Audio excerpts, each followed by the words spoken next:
Hi, this is Jack Stanley, and I'd like to talk a little bit about the polarization of the United States. It's a frightening situation, and things that we're dealing with right now, this country has not dealt with in a long, long time. We have, as of this moment, in May of 2018, we have the presidency of Donald Trump. Now, there is a massive part of what you might say the left that is totally against Trump. And there is a massive amount on the right that is very much for Trump. And that's just one of the issues of polarization here. But that's a major one. One of the other problems that leads to our polarization is lack of education. Now, I have talked about this before. We're a very well-educated country. Everybody's going to school, and it's amazing. So many people have degrees. But they know nothing of civics. They know nothing of our Constitution. They know nothing of our Declaration of Independence. They don't understand laws.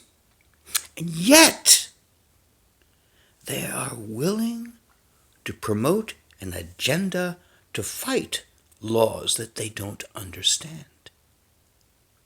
This is where it gets kind of bizarre. This is where some of this polarization is taking place.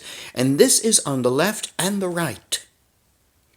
You see, when this country was created, and let's remember, this country, at least in its image that exists today, was created in 1787 with the creation of our present Constitution.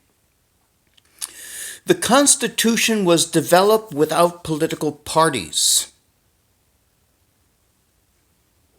They didn't think such a thing would take place, or if it did, it would be much more civil. And let's be honest, from the beginning, there has been problems with political parties. The first election ever in which political parties were a part. Remember, our first president, George Washington, he was basically put there by acclamation. There was no election. He just said, "You got the job, George." The first election was the election of 1800, and it was a partisan battle and one of the most ugly elections in our history. And that was the first. Now, we have had moments where things got better, things got worse.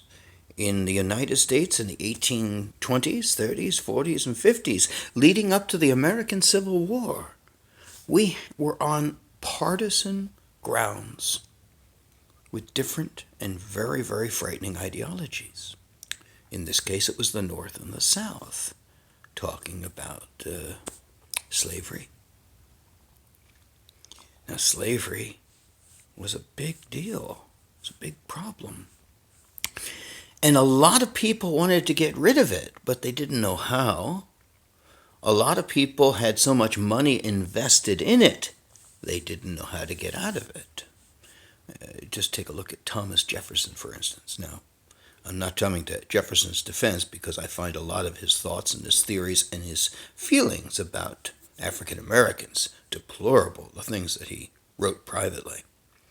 But the thing is that he had everything invested in his slaves, and he couldn't afford to survive without them. But that's hardly an excuse. But think about that.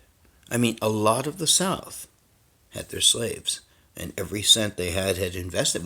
It was one of the biggest gross products of the South. Their peculiar institution, as they called it. And the North said, let's stop it. And lots of other countries dealt with this. What they did, basically, they paid many people for their slaves, which is something we should have done here. Probably would have been much smarter than a civil war, but we were dealing with a lot of egos here. And unfortunately, we had a dreadful, terrible war. And it exasperated the situation pertaining to slavery. Sure, we had the 13th, 14th, and 15th Amendments of the Constitution. But in the South was instituted Jim Crow laws, and it was dreadful for every African American down there. They were treated terribly. And the North wasn't that concerned.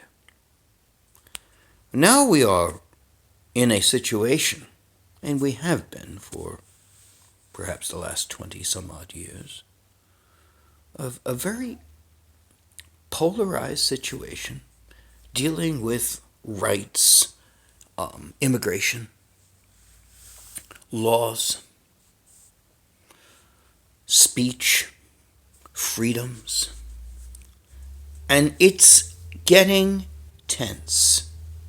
You have groups like Antifa, who are called anti-fascists, who kind of have riots and beat people up like fascists, which is kind of interesting if you think about it. And then you have, these right-wing groups beat people up and are fascists too. Fascism goes both ways. And now we are seeing more and more instances in which people are fighting amongst themselves over ideologies. What we need to do is get together and find our common agreements, not our differences. Because the situation is that we have become so polarized, and it isn't getting better, it's going to get worse, that this could lead to some very, very frightening situations. And what we need to do is, first off, right from the get-go, is increase our education. I don't give a hoot about most of the educations given today, because most of them aren't very good. Because you know something? And I have mentioned this before, you got PhDs coming out of universities who don't understand an iota of how the Constitution works. They don't understand the principles of this nation. They don't understand its history. And you need to know that. Because how can you vote if you don't understand anything? And we have a massive amount of ignorant people. And a lot of it has to do with our poor educational standards. We often push people through. Lots of people go to college who shouldn't go to college. You get lots of people who have degrees, and they don't know anything, but they have a degree. Therefore, they're educated. It's interesting. And other countries of the world, they're laughing at us because of this absolute insanity and this polarization and breaking into these factions and groups. This is dangerous stuff, and this is the kind of fissures that happen to a country that is starting to collapse.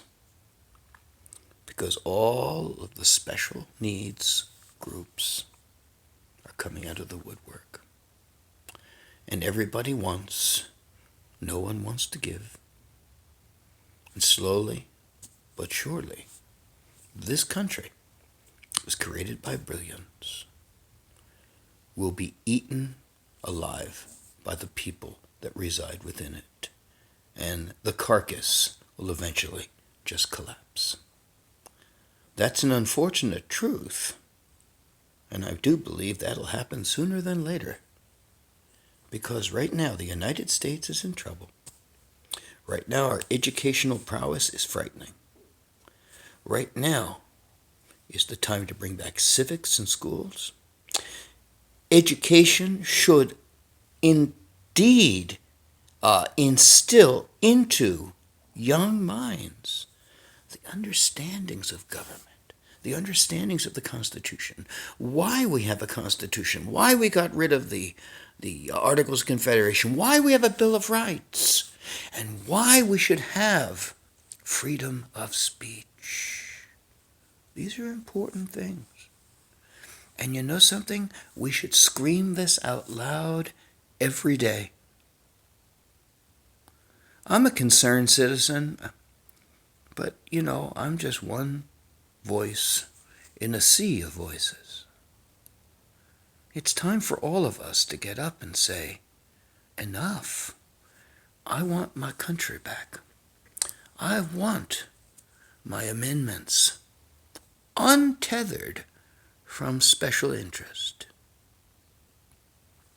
It's time to bring the United States back to an even keel. Now, what that even keel will look like, it's kind of hard to tell. But this partisan political nonsense on the left and on the right is ridiculous. What we all need to do is focus on the center. And what is that center? It's the Constitution. Everyone should know it. Everyone should adhere to it. And everyone should embrace its message and its true meanings to all of us. We're very lucky to have such a document. Granted, it's old, but the Constitution is quite flexible. And once again, it should be a part of all of our understandings. Thank you.